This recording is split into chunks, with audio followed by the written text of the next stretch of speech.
Salam Indonesia, salam Nusantara dari Sabang sampai Merauke, dari Miangas sampai Pulau Rote. Tuhan Yesus memberkati kita. Sarapan pagi sudah disediakan 5 menit bersama dengan firman Allah untuk menjadi kekuatan rohani kita. Saya berharap Allah melakukan yang terbaik dalam hidup kita. Dalam beraktivitas, Allah menyertai kita. Puji nama Tuhan. Dan firman Allah akan saya ambil dalam Kejadian 37 ayat yang ke-6 sampai dengan ayat ke-8. Sebelumnya kita, Engkau adalah Allah yang baik, yang akan menyatakan segala kemurahan Tuhan dalam kehidupan kami. Dan dalam nama Yesus kami bersyukur dan berdoa. Haleluya, amin. Puji nama Tuhan. Karena katanya kepada mereka, cobalah dengarkan mimpi yang kumimpikan ini. Tampaklah kita sedang di ladang mengikat berkas-berkas gandum. Lalu bangkitlah berkasku dan tegak berdiri. Kemudian datanglah berkas-berkas kamu sekalian mengelilingi dan sujud menyembah kepada berkasku. Berkata kepadanya, apakah engkau ingin menjadi raja atas kami? Apakah engkau ingin berkuasa atas kami? Jadi makin kecillah mereka, makin bencilah mereka kepadanya karena mimpi dan karena perkataannya itu. Puji nama Tuhan. Dalam nama Tuhan Yesus kita, bahwa yang pertama dikatakan tema kita adalah mimpi dari Allah. Mimpi dari Allah tidak dapat bukan karena kelelahan tidur lalu bermimpi atau bukan, tapi ini mimpi dari Allah. Yang pertama memang Allah yang akan menetapkan mimpi itu, seperti kepada Nebukadnezar dan seperti kepada Firaun. Dan hari ini kita membahas seperti kepada Yusuf. Bagaimana Yusuf bermimpi dan kemudian Allah sudah menetapkan mimpi itu. Dan yang kedua dikatakan oleh firman Allah, Allah akan melakukan dengan caranya. Jadi bukan dengan cara kita.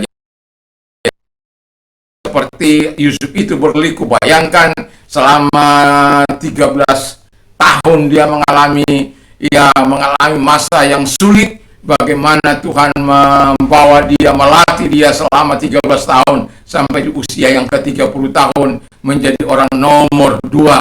Dan kita tahu setelah dia ada di sana, Tuhan menetapkan dia sebagai penguasa pada waktu itu. Dan kalau kita baca dalam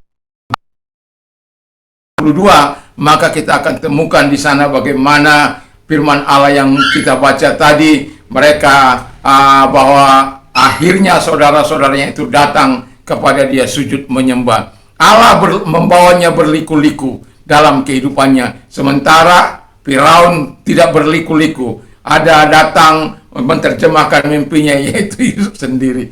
Tuhan Yesus memberkati. Jadi kita sebagai orang yang percaya, ketika kita bermimpi, mimpi dari Allah, mari kita ikuti arahan Tuhan. Kita ikuti, jangan tolak dia, tetapi belajar taat. Saya memang ketika saya bermimpi dapat dari Tuhan, saya katakan, kalau begitu saya minta sponsor, bukan dari Kalimantan, bukan dari Sumatera, karena di Kalimantan ada keluarga, di Surabaya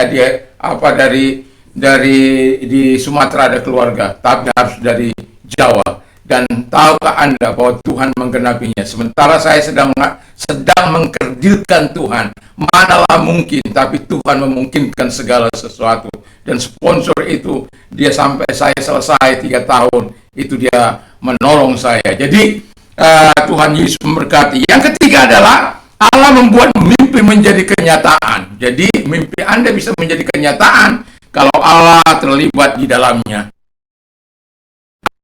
menurutinya, dan hidup di dalam mimpi itu dengan gairah, dengan usaha yang kita berikan, setidak-tidaknya kepercayaan kita. Karena ketika mimpi dari Allah itu bukan untuk membuat Anda menderita, mimpi dari Allah itu membuat Anda senang. Ini baju saya ini ada bahasa ini, watashi to kami. Ya, Tuhan bersama dengan kita. Ya.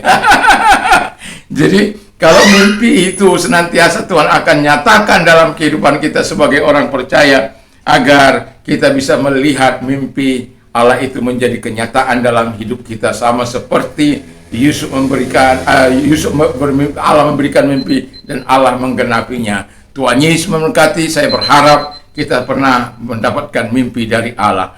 Mari kita tunduk dan kepala. Terima kasih Tuhan. Berkati firman, berkati kami semuanya. Biarkan kami tunduk dan taat kepada Allah. Dalam nama Yesus, haleluya. Amin. Puji Tuhan. Tuhan memberkati. Shalom. Selamat beraktivitas bersama dengan Yesus tentunya. Amin. Mantap.